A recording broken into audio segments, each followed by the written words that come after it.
What's up, everybody? We're coming at you with another how-to video. The handlebar video did pretty good. A lot of people liked it, a lot of people disliked it, so we wanted to hit you guys with some more information based on my experience throughout my riding and racing career. Today, we're talking about what I take with me on trail rides. I have a few different kits, and I separate my items into negotiables and non-negotiables. Let's get right into it. First things first, the thing that comes with me on all my trail rides, all my Harunduro adventures, my fanny pack, my tool belt. I prefer a small tool belt with a flexible waistband. I don't like when something's like too bunched up on my hips. I still need to articulate. This one works pretty good. I don't know, super simple. It's got these little side pouches. I don't put anything hard in the side pouches because I want it to flex a little bit. Nothing crazy, nothing fancy, super simple. The reason I like to separate my tools from my water in my backpack, why I don't like to put my tools in my backpack, is because I like to spread the weight out on my body a little bit. And one thing that's really important, that I'm able to have proper riding technique. So if the backpack is too long, too tall of a backpack, then what it'll do is it will actually impede with this, and I won't be able to pop my booty the way that I want to have proper technique. You watch a Jet Lawrence ride, or what known proper riding technique is we want to have our back flexed and we want to be putting weight. This is how we want to be, as if we were going to be doing a squat. We want to start by moving our butt down and back, and here's our riding position. So if there's something that impedes me from being able to unlock my hips like this, then I don't want that. So that's something really important to me. So I'll show you a little example here of this in action. So if I take a pack like this, I can strap this thing down. I can cinch it down nice and tight. Now you see, I have a gap right here. This is the gap we're talking about. We want this gap. If we don't have the gap, we're just gonna be bound up on our own self, and we're gonna be restricted. We don't want restriction. We want free flow. So see how I can still articulate? This is what we're after, okay? We want to be able to be in this position right here, okay? That's important. So, first thing is, in this side pouch, I have some toilet paper and a spare master link and a crystal. These usually end up being rock collection pockets, so if I see a nice rock, boom, I got one right there. This one has a little pouch in the lid, in the flap. In here, this is my hardware pouch. I'm a little excessive right now, but I have exhaust pipe O-rings. Those I don't need. This is an old shock bolt. These can be used to replace a foot peg pin. If you lose a foot peg pin, you can replace a shock bolt with it. Just something to have, a nice piece of material. A couple of pipe springs, you can MacGyver some stuff. I got an extra master link in here. This is my ISDE kit, so I'm running a little heavy on this kit. Another master link, a couple hose clamps in case of emergency, and a bunch of nuts and bolts. I just have kind of a random assortment of nuts and bolts in here. A little bit of safety wire, kind of a minimalist setup. These are for my brake pedal tip that I run, so if I break those off, I have spares. A couple long bolts and an extra master link clip. These are nice to have if you lose just the clip. Semi-light here. This stuff is actually probably a little overboard for how much I got here. These pipe accessories are probably overboard. Let's take those out right now, actually. All right, so let's put that in a plastic bag to keep that stuff from rusting. All right, now let's get into the meat and potatoes. What I like about this pack is you can put everything in the proper slots. First thing I got here is an axle wrench. This one actually doesn't fit my bike, but it's what I got. There's a 32, got the 30mm axle nut, but it still works fine, not a big deal. Got the 24 out front, and a 27 that it goes in. So I don't know, it's lightweight. You can break the axle nut loose, and I use this for ISDE because before you go into your check, you loosen up your axle nuts and stuff like that. Not a required item. This is a negotiable, but it is nice. If you bind a chain up in your countershaft or something like that, you need to pull your wheel off. These can be helpful. But like I said, this is a negotiable because with these bad babies right here, these are one of my favorite tools of all time. These are Knipex alligator pliers, just self-locking pliers. You can actually remove an axle nut with these, okay? If you put them on the correct way and you step on this, you can pull an axle nut off with these. So these are my go-tos. You can put master link clips on, you can remove axle nuts, you can MacGyver stuff, you can twist wire together. These are a non-negotiable. These go with me everywhere. And they slide in nice and low profile. The other thing that's nice about something like this is just a large piece of material. If you gotta beat someone over the head, or you gotta pry something, or you gotta break a tree branch, or MacGyver something, sometimes having a nice piece of material can be very helpful. Beyond that, we just have like a standard beta toolkit or KTM toolkit, if you will. Either one is great. Just got boom with the 10 on the side, and then the 8 with all the attachments, the 8, the 45 Torx, you know, just all the stuff. I think I've had the same one for a really long time. A 6. These are just super handy if you got to work on anything. Also, we got a flashlight. This one's made by Olight. I really like this one. It's rechargeable. It's got 4 or 5 different modes. It's bright as hell. It lasts a long time. If you got to go explore a cave, big flashlight guy over here. Not sponsored, just a big flashlight lover. This is self-healing tape, self-attaching tape, whatever. Emergency tape, basically. Several times I've wrapped radiator hoses with this stuff and then refilled my radiator, and then not only gotten home, but been able to ride the rest of the week. So this is really good stuff. If you got to tape something back together, this is really good. You can use duct tape as well, but a duct tape will not work for a radiator, but this will. It's stretchy, it binds to itself. This is good stuff. I recommend having some of this. Now this is a knife that I made, actually. I have this one just cinched on. Just a simple outdoor knife. All right, moving on here. One thing that I forgot about was this. This is a spark plug socket, I guess you could say.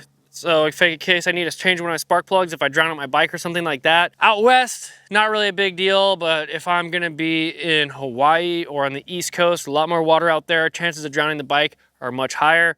So this is something that I'd like to have. And listen, it's cheap insurance. It doesn't weigh much, slides right in the pack. And that's another reason why I love a good Leatherman. This is the new Leatherman Arc. Not sponsored by these guys. I buy this stuff, it's expensive, but I love a good Leatherman. This one, you can access the knife, a locking knife. One thing that's important on my Leathermans is that it has a screwdriver, a knife, a saw. Saw is really important because this can get you out of trouble. I've been stuck in the jungle of Hawaii, and if I had this, I would have been able to get out of the situation I was in, and I didn't. So now I carry, all my Leathermans have a saw. Plus, if you have to make something, MacGyver something, having a saw is so key. This one also has a file, great for MacGyvering, you know, just all the standard stuff, all the tools and all the poke holes in through stuff. And then a pair of scissors, which is nice in case you gotta trim some gear, anything like that. And then of course, the pliers with wire cutters. You never know if you gotta cut some wire, you get something caught up in your rear wheel. These can come really in handy, and these can get you these can turn a bad time into a good time. This is just a standard screwdriver. These come with the betas, nothing crazy here. JB Weld, quick seal JB Weld in case I gotta fix something. Spare spark plug. A few key Allens. I think I have a 3, 4, and a 5 right here. I don't really think I need them. The 3 is just for the carburetor and everyday stuff like that. And the 4 and the 5 are just for everything else. The Motion Pro titanium wrenches, these are super lightweight. They work great. I've had this same set for a really long time. Not negotiable for sure. Nice to have wrenches. A lot of times if I need to adjust a lever or something like that, I'll just go for the wrench. They're super easy to grab and all that. This isn't total negotiable. This is just a ratcheting wrench. This is in case I need to change a shifter. It's really nice having a ratcheting wrench to get underneath there. I carried this for 6 days because if I needed to change the shifter, I knew I was gonna have to do it in a hurry. But that's about it for the fanny pack. Just to reiterate, the KTM Beta tool, that's a non-negotiable. The Leatherman is a non-negotiable. The flashlight, non-negotiable. The Knipex pliers, non-negotiable. The self-healing tape, non-negotiable. The knife, non-negotiable. The set of wrenches, non-negotiable. The spark plug, negotiable. The Allen keys, non-negotiable. The JB Weld, non-negotiable. Please Comment below with what you think of the toolkit and what you carry. What are your non-negotiables? What am I missing? Is there a non-negotiable that I don't have here that you carry? Let me know in the comments, because I'm curious as to what you guys carry as well, and if I'm missing something. And if there's a better option for what I have here, let me know. All right, so that wraps things up for the tool belt. This goes with me for every trail ride. Now, a quick side note, if I'm doing an off-road race, usually I will wear a chest protector underneath my jersey, and I will wear a water pack, fanny pack with a minimalist tool setup and no backpack. That's just for full freedom. Usually it depends on what kind of weather we're dealing with. If it's a hot day and I'm doing a big ride, I'm bringing 3 liters of water. That's a non-negotiable. Water is life. My pack that I end up grabbing most of the time, this one's actually made by Climb. I really like this pack. It's kind of got a waterproof material on it, so I know when I go out, this is gonna be a good rugged pack. 3 liters of water in here, which is a big one for me. And I like the way that this one fits because I can cinch it down. It's got a top and a bottom strap, and we're locked in pretty good. Not a lot of bounce on this one. This is one reason I like this. It's a tight little unit. I can't really get it to move much, and I like that. One thing that I really like about this pack is it has these lashing straps on the outside of it. So if I find a stag or an antler or a stick that I like, highly likely that I'll be bringing home a nice stick. I can strap things down to this. I can loosen them up, and I can strap stuff down. Also, if it's raining and I need a bigger, heavier coat, or I just need other accessories, I can strap things to this. I can actually even get another bag and strap something to this if I want. So this really opens up the capability of the pack, and this is something that's really important to me. First thing we got in here right now, these are my binoculars. Negotiable. These are a big negotiable, but I'll tell you, I love going to the top of a mountain and looking for animals. It is so much fun. It's relaxing. It's cool to do. You can learn about animals. In here, I got this is a lightweight, water resistant windbreaker. This is the lighter version of what I like to use. This is a Climb one. I like them being able to zip down the middle so that you can put it on without taking your helmet off. Super simple. Another way that I like to carry this is stuffed behind my number plate. So if your pack is full, you can always just jam it in your number plate, and then you can get some weight off your back, and then it's right there if you got to put it on really quick. If it's a cold day and I might experience heavier rain, snow, weather conditions, we're going out later, I'll bring the next step up, one that's fully waterproof. Like I said before, 3 liters. I like a good bit of water. I'll usually sprinkle salt in my water. And then we got here, this is a saw. I love a good saw.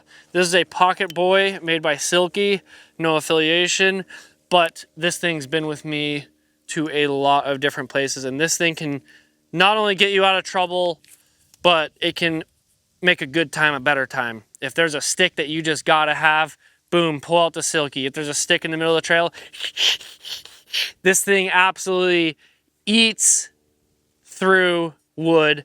Other than that, nothing crazy. I just have some paracord. This can help if I need to lash something down, if I gotta make a fort overnight. Fire starter, nothing crazy here. Just in case, you know, if I'm with the lady or if I'm with Ryan or something and someone's a little bit cold, you know, I can start up a fire real quick. Don't worry about it, we got this. That's all that I got in this pack. Boom.